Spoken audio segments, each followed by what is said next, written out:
Hello everyone and welcome into Coach Craig's Sports, and this is the CFL DFS video for week number 3. If you're joining me for the very first time, first of all, welcome in. Second of all, this is how this week's video will be structured. We're going through my CFL DFS sheet, talking through all the relevant players, whether or not I would consider them a GPP option, a cash game option, or kind of like a GPP paydown or dart throw option just in general, as well as if I'd be overweight or underweight to the field on them. And this sheet will be available up on my Patreon page. Very small monthly donation over there. You get access to all my CFL DFS sheets for the month, as well as some MLB DFS notes Monday through Saturday. So definitely feel free to check that out if that's something you're interested in. Otherwise, I will be posting all the depth charts down in the comment section of this video. And then if we get like any other major news, we'll leave that down there as well. But without further ado, we'll get right into it. We got the Montreal Alouettes. And we got Davis Alexander at quarterback, $9,300. Played pretty well in week 2, so definitely do consider him a GPP option. Not a bad price tag there. Probably going to be in line with the field on him. No major stances to be had there. At that running back position, we did have Travis Tice, who did play pretty well last week. He's going to be out due to a neck injury this week, so Stevie Scott will be active for the first time this year. I have him listed as a paydown option, maybe in line with the field on him. I don't expect him to draw too much ownership. And then Sean Thomas Erlington looks like a decent GPP option. Probably going to be in line with the field on him at the same time as well. And then we're going to move down to our wide receivers. So I'm mainly getting to 3 guys here. We got Austin Mack, $5,700 GPP option. Probably going to be overweight to the field on him. Very talented wide receiver, and his price tag is not caught up at this point in time. Tyson Philpott, $8,400 GPP option. Slightly overweight to the field on him. I think he's going to draw a decent amount of ownership once again. Both those guys could be potential cash game options if you really want to go there. Charleston Rambo will be back this week, but he's not on DraftKings at this point in time. But either way, I wouldn't be too interested in him. And then Tyler Snead is kind of that third wide receiver I have some interest in this week, $5,200. He is a GPP option, probably going to be in line with the field on him, coming off a pretty strong week number 2. Then we move down to that Alouettes defense, $4,500. They are the most expensive defense. I think it's a really good matchup versus the Elks, so they are a cash game option in my personal opinion, and will be slightly overweight to the field on them this week just in general. Then we're going to move down to that Elks team. We got Trey Ford at quarterback in the start once again, $9,600. GPP option if you want to go there. He does have the rushing upside, but probably going to be in line with the field on him overall. Then in terms of the running backs, we got Justin Rankin at $8,800 GPP option. If you want to go there, we'll be underweight to the field on him. Probably not getting to him too much myself personally. And then I have some interest in Javon Leak as kind of a paydown option, as he will be doing some of the punt return duties as well as getting some snaps at running back. So probably going to be in line with the field on him. Maybe slightly overweight to the field just in general though. And then we move down to the wide receivers. We got Stephen Dunbar Jr., still a relatively cheap price tag at $3,000. Paydown option. In line with the field on him, probably going to ultimately be slightly overweight to the field on him once again, though. It wasn't the greatest week 1 for him, but there is some upside to be had there at the same time as well. Same thing can be said about Curly Giddens Jr. at $6,900. GPP option, probably going to be like in line with the field on him. Wasn't a good week 1, but has some upside for more just in general. Then we move down to Arkel Smith at $3,500. Looks like a very interesting paydown option. He played pretty well week 1, slightly overweight to the field on him. Was limited practice all week due to a head injury, but technically listed as questionable, although he's listed on the depth chart, so I do expect him to play. And he did do a little bit of kick returning in week number 1, so if he can do that once again, and as well as get some of those wide receiver snaps and look pretty viable, I think he's going to be a very interesting option for us this week overall. Then we move down to Elks defense. They're not the greatest defense in the world. They're $3,500. Kind of a pay down option if you really want to go there. If they can get some pressure on Davis Alexander, could be an okay week for them overall. Then we move down to the Roughriders. We got Trevor Harris at quarterback, $9,800. GPP option, I'm going to be slightly underweight to the field on him this week. His wide receiver unit is very banged up at this point in time, so I would not be surprised if they run the ball a little bit more just in general. Then speaking of running backs, we got AJ All at $7,500. Would consider him a cash game play once again, slightly overweight to the field on him. Thomas Bertrand Hutton behind him. He's going to be back this week. He was limited on Tuesday. Practice don't fall on Wednesday, but is listed as available for this game. So I would assume that he is back. Obviously, they did sign Kadeem Carey last week, and he was active for game day. We'll see whether or not they carry 3 running backs this week or not, or if they just go with 2 running backs and Carey goes back to the practice squad, although Kadeem Carey was not listed on DraftKings, at least at the time of me putting the sheet together. We'll see if he ultimately ends up on DraftKings prior to lock, but not really interested in him as long as AJ Alouette is healthy. And then obviously we have Bertrand Hutton behind him at the same time as well. And then fullback Albert Amachi is going to be out once again due to a hip injury. Moving down to the wide receivers, once again, there is quite a few injuries here at this point in time. Keon Schaefer-Baker's on the 6-game injury list. Sean Bain Jr. still out due to that knee injury. Tommy Neal's still out due to an ankle injury, and Samuel Emilus now is out this week due to a foot injury. So their wide receiver room really thinning out quite a bit. So mainly we're going to be looking at like DeHeel, Duncan Busby, $5,300 GPP option, probably going to be in line with the field on him. He looked all right in week number 2, so there could be a little bit of upside to be had there with kind of the lack of guys around him. Keyshawn Johnson, probably the best wide receiver that they have remaining at this point in time, $9,700 GPP option, probably going to be in line with the field on him. Don't love the price tag, but he does have decent upside. And then Dante Myers at $3,800 did perform pretty well last year when given the chance, so would consider him a pay down option, probably in line with the field on him, maybe slightly overweight to the field on him this week once again.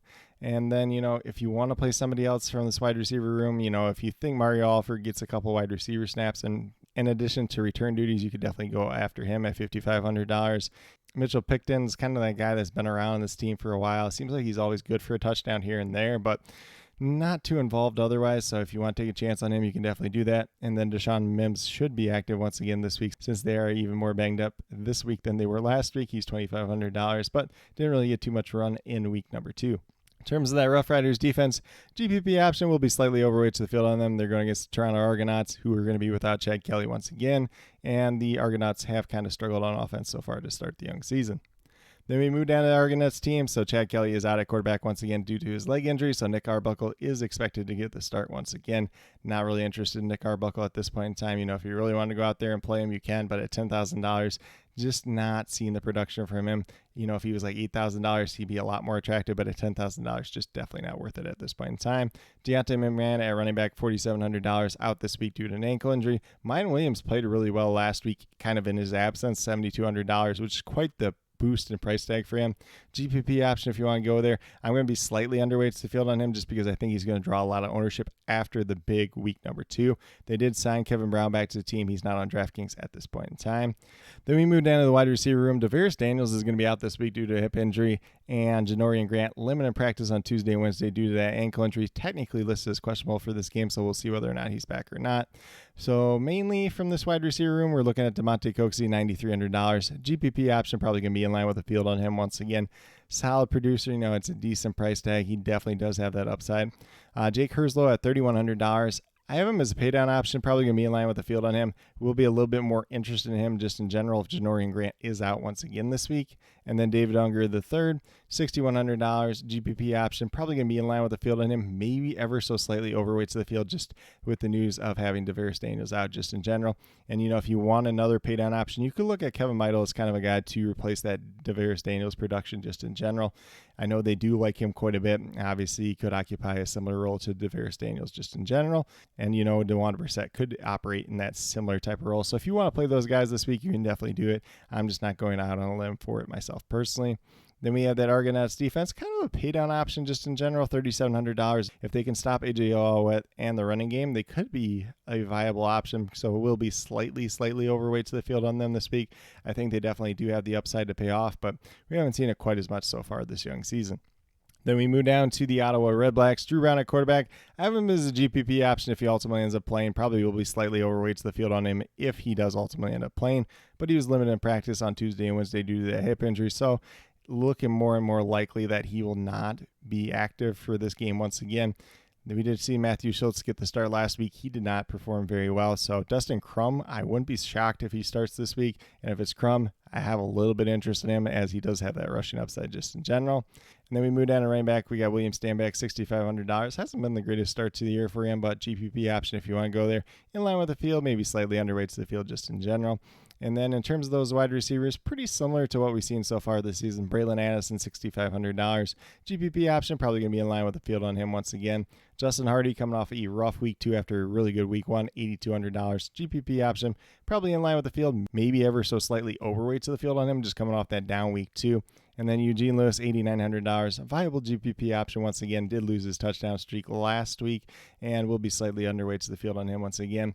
And then Khalil Pimbleton, who I kind of liked as a buy low option last week, $6,000 GPP option if you want to go there. Probably going to be ultimately in line with the field on him. He did have a little bit more ownership than I did expect last week just in general. Then we move down to that Redblacks defense. We'll be underweight to the field on them. Not really too interested in getting to them against the Calgary Stampeders. And, there is some upside to be had there, but that defense is very banged up at this point in time. So probably going to fade them for the foreseeable future. And then we move down to that Stampeders team. We got Vernon Adams Jr. at quarterback, $10,100. Like the upside that he could potentially have in this matchup. And I do have him listed as in line with the field, maybe ever so slightly overweight to the field on him this week just in general. Then we move down to running back with DJ Mills, GPP option, probably going to be in line with the field on him once again. I think it is a very attractive matchup, especially with all the bodies that could potentially be missing for that Redblacks defense. Then we moved down to fullback. William Langless was able to practice in full on Tuesday and Wednesday after missing last week due to back injury, so would expect him back this week.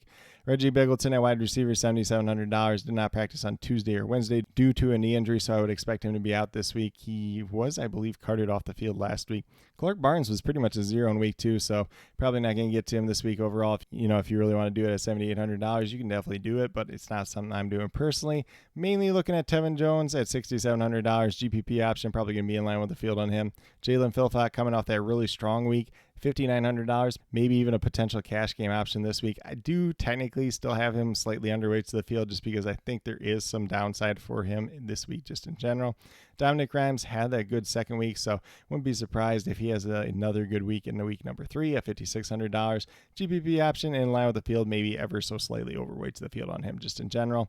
And then in terms of that Calgary Stampeders defense, $4,100 GPP option. Slightly overweight to the field on them this week. If Matthew Schultz gets the start, I think it's a little bit more attractive. If it's Dustin Crum, probably going to be closer to in line with the field just in general. And then we move down to the BC Lions. We got Nathan Rourke at quarterback, $8,200, limited practice on Tuesday, did not practice on Wednesday due to that core injury that he suffered last week, so probably not going to play this week. I think if Jeremiah Masoli gets the start at $6,500, he's a very, very viable paydown option at that minimum price tag at quarterback. Will be slightly overweight to the field on him just in general. James Butler, running back, $90,000, GPP option, probably going to be in line with the field on him. Once again, he's just kind of that solid, steady, safe option at this point in time, but he could potentially have some strong upside for even more. And wide receiver, we got Stanley Berryhill, $7,400. GPP option, probably going to be slightly underweight to the field on him. That's kind of my thoughts before he even popped up with this injury. He was limited in practice on Wednesday due to a thigh injury, so probably going to fade him altogether. Javon Catoy at $6,400. GPP option, probably going to be in line with the field on him once again. Keon Hatcher, $7,300. GPP option, probably in line with the field, maybe ever so slightly overweight to the field on him just in general. And then Justin McInnes at $9,900. GPP option, in line with the field on him once again. And then Kieran Passant doesn't play a lot at wide receiver, but he did not practice on Tuesday and Wednesday due to a thigh injury, so would expect him out this week as well. Then we move down to the Lions defense, $3,800 GPP option. If you want to go with them, you can definitely do it. Probably in line with the field, maybe ever so slightly underweight to the field just in general. It's not a matchup that I truly, truly love, but there is maybe a little bit of upside to be had there. They're probably one of my least favorite defenses this week overall, though.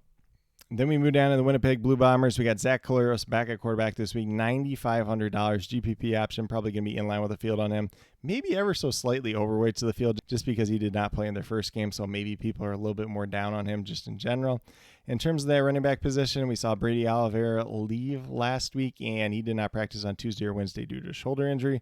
Behind him, Peyton Logan didn't practice on Tuesday or Wednesday due to a thigh injury. So that pretty much leaves the last man standing, and Matthew Peterson, who looked great last week, $8,000. I have him as a GPP option if he starts once again. Slightly underweight to the field on him just because of what he did last week, but I would not be surprised if he does it once again. So maybe that's even closer to in line with the field just in general. I do like the upside that he could potentially have once again, though. And then in terms of the wide receivers, Nick Dominski, $8,000. GPP option, probably slightly overweight to the field on him once again. Dalton Shane is up to $4,500 now. I still have him as kind of a cash game option, slightly overweight to the field on him once again. And then Kedrick Wheatfall, who I did like quite a bit last week, GPP option, overweight to the field on him. Obviously, he's a guy that had the strong preseason, and I think he's going to be a main wide receiver for them this year overall. And then we move down to the Winnipeg Blue Bombers defense, $4,200 GPP option, slightly overweight to the field on them.